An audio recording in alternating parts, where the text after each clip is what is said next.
السلام عليكم ورحمة الله وبركاته. واليوم رح نعملكم بيتزا بشكل جديد وبطريقة جديدة وبطعم جديد إن شاء الله. هلا لتحضير العجين عنا كوبين حليب وكوب لبن وعنا ملح وست معالق سكر وشوية زيت نباتي ونص كاسة زبدة حيواني مذابة. هاي موادنا، وطبعا والخميرة. وعندنا كيلو طحين منخول شديد على كلمة منخول. هلا هون بدنا نباشر بتطبيق العجينة وعمل العجينة. عندنا كوبين حليب رح نفضيهم. هاي فضينا أول كوب، هذا كوب تاني حليب فاتر. طبعا الحليب فاتر، لازم يكون الحليب فاتر، ما يكون بارد ولا يكون سخن. هلا عم نحط الزيت، ربع كوب زيت، ربع كوب زيت، والسكر ست معالق سكر، ست معالق كبار سكر. وعنا كوب اللبن. هاي العجينة بتطلع طرية كتير وبتضل 4 5 أيام على نفس الطراوة وما بتغير. كمان حطينا خميرة الأفران، واللي ما عنده الخميرة بإمكانه يحط الخميرة الفورية، معلقة خميرة فورية أو معلقة ونص خميرة فورية، ما في مشكلة. هلا هون عم أخلطهم، السكر والخميرة والزيت والحليب واللبن مع بعضهم. وبعدها بدي نزل الطحين معلقة معلقة مثل ما شايفين. ضل هي وشغالة العجانة بنزل شوي شوي لحتى بالنهاية تعطيني شكل عجينة مثل ما شايفين قدامكم. والعجينة مثل ما تعودنا، عجينة البيتزا لازم تكون طرية. يعني أنا بالكيلو ضل عندي شي 50 جرام ما كنت حطهم، خلص يعني حاج تعطي ضياع. هلا مثل ما شايفين كمان عم حط مع رشة الملح، هي شي ربع معلقة صغيرة. وهاي نص كوب الزبدة كمان. على فكرة الزبدة الحيوانية عم تعطي طعمة ما طبيعية قد ما طيبة للعجين. كثير كثير كثير الطعمة طيبة، يعني عم تعطينا نكهة ما طبيعية من الطيبة اللي فيها. هلا تقريبا هيك خلصت معنا العجينة. العجينة لازم تكون طرية، يعني نأكد عليها أكثر مرة. هلا هون بدنا نجهز الجبنة لنعملها للبيتزا. عنا 5 موتزاريلا، وزن القطعة 125 جرام. وهلا عم نحط معلقتين نشا تمام والكمال، معلقتين نشا. وهلا بدنا نطحنهم بالايد ونشغل الغاز تحتهم ونخلط الجبنة مع النشا. والحالة النشا كرمال لأنه هذه الجبنة ما تفقي مي، ما تطلع ميطة. مشان المي اللي بتطلع من الجبنة كلها مي كثير طيبة، كلها دسم وكلها زبدة وهيك شي. وبنفس الوقت عم نكبر الكمية، يعني عم تكون كمية كبيرة. بعدين ما تفقد نص كمية المي تروح مي ويضل شوية جبنة والجبنة بتطلع قاسية. كمان الفائدة منها هاي الجبنة عم تضل طرية. الجبنة مثل ما رح تشوفوه بالنهاية بالتصوير، رح تشوفوه قديش طرية كتير وما بتجلد معكم. وهي بتشتغل معكم جميع الحلويات. حتى مثل ما شايفين هيك بضل بخلطة لحتى يروح كل الجبن اللي ما دايب لحتى يذوب كله. هلا تقريبا هيك خالصة صارت. شايفين كيف تفتح هيك مثل كأنه شرشف أو شي، والله ما بعرف شو بدي أسميها. هلا هون بدنا نبردها لعجينة الجبنة، نبردها ونعجنها شوي. وشوفوا الطريقة الجديدة اللي بدنا نعملها للبيتزا.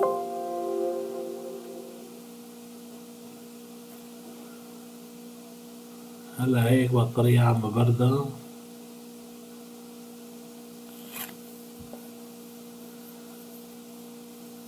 شوية عجين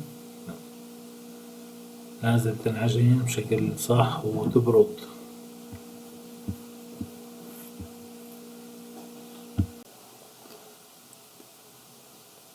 وهيك بكون الجبنة تقريبا انتهت. شوفوا الطريقة اللي بدنا نعملها للبيتزا. اليوم بدنا نسوي نلف المواد كلياتها بالجبنة وبعدين نلف المواد بالعجين. يعني مثل ما شايفين هلا أنا عملت قطعة كبيرة، قصيت منها لعمل قطعتين. شوفوا شو بدي أعمل. هاي طريقة مبتكرة وخاصة بالمطبخ السوري الأصيل، يعني كمان هاي خاصة بمطبخي، وإن شاء الله كل الفيديوهات رح تكون خاصة بالمطبخ السوري الأصيل. هذا اللي تميزنا فيه بهالقناة إنه نحن عم نعمل شي جديد ما إنه مكرر. هلا هدول المواد اللي بدنا نحشي فيهم الكعكة البيتزا مثل ما شايفين مكتوبين. حشوة حبة بندورة صغيرة كتير، ذرة، فطر، فلفل رومي، بصل، جبنة شيدر، جبنة موتزاريلا، زعتر مجفف ملعقة، ريحان ملعقة صغيرة، ريحان وزعتر ملعقة صغيرة. وهدول المواد بالإضافة لبصلة صغيرة وجبنة موتزاريلا كمان. مكتوبين المواد مكتوبة عندكم مثل ما شايفين. هلا بدنا نفضيهم نخلطهم كلهم. هاي فضينا البصل والفلفل الرومي والزعتر والريحان والفطر والذرة، جبنة الشيدر كثير كثير بتعطي طعمة طيبة للبيتزا بشكل فظيع. هل اللي بده ياكل بيتزا طيبة كثير يحط جبنة شيدر. هلا في ملاحظة، الجبنة اللي عملتها أنا على فكرة أنا ملحتها بس نسيت ما أخبركم إنه أنا ملحت الجبنة رشيت لها ملح، حطيت لها ملح لأنه الجبنة حلوة هي ما فيها ملح أبدا. هلا هون العجينتنا صارت جاهزة وهلا بدي أعجنها. طبعا انتم متعودين علي إنه أنا بعجن بسميد مثل ما شايفين، سميد على الطاولة وسميد على العجين ولا تخافوا من موضوع السميد. هلا هيك صارت جاهزة منصة. أنا العجينة بس كانت مرفوخة لازم تعجنوها شوي لتخرجوا منها الهواء يعني. هلا أنا بدي أقطع للعجينة ونبلش نعمل مثل ما شايفين سميد. أنا ما بستعمل طحين نهائيا وبوجبات بالوجبات تبعين البيتزا نهائيا ما بستخدمهم. هلا هون راح نشوفوا لهالطريقة لهالبيتزا الجديدة والطريقة اللي بدي احشي فيها البيتزا والجبنة كيف راح تكون بالبيتزا. بس اكدت لكم انا مرة تانية انه الجبنة المستخدمة هلا اللي طبختها على النار انا ملحتها، حتى رشيت لها ملح، يعني شي تاخد ملح بسيط يعني، بس بدها رش ملح لتطلع الطعمة تبعيتها طيبة. هلا هيك عم مد العجينة وهلا شوفوا للطريقة كيف بدي المواد اللي جمعناهم بدنا نحطهم ونلفهم بالجبنة أول، بعدين بنلفهم بشو بالعجين. تمام. هلا عم ظبط الحراف وهلا شوفوا شو بدي أعمل. وهاي الجبنة تبعتنا وراح نحطها. ها شايفين؟ هاي الجبنة تبعتنا اللي بديناها. هلا كل الشغل بده يصير عليها، كل الشغل بده يصير على الجبنة.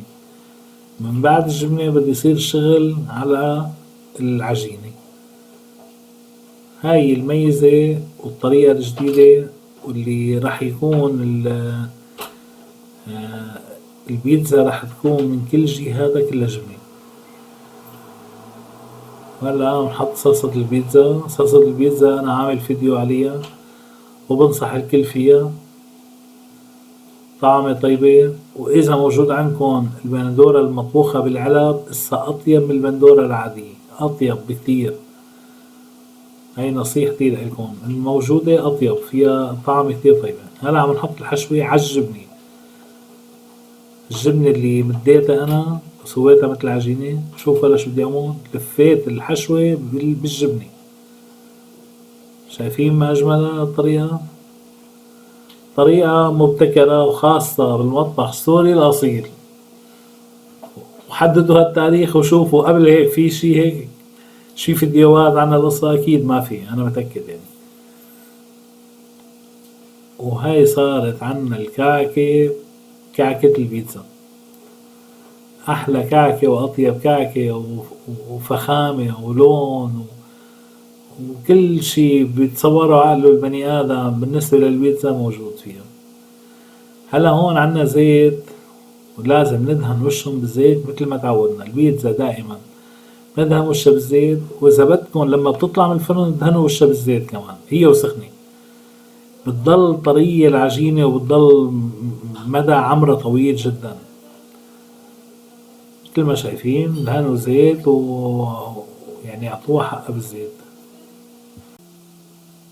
ندهنهم كلهم. انا طبعا عملت اكتر من وحدة، بس مشان ما طول الفيديو انا خليت وحدة بس.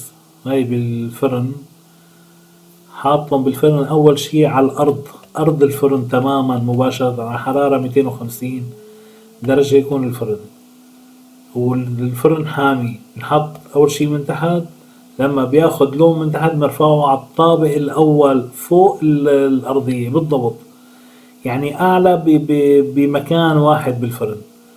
شوفوا لي المنظر لما بتفتحها هيك للبيتزا مثل كعك، كأنه بإيدي كعك.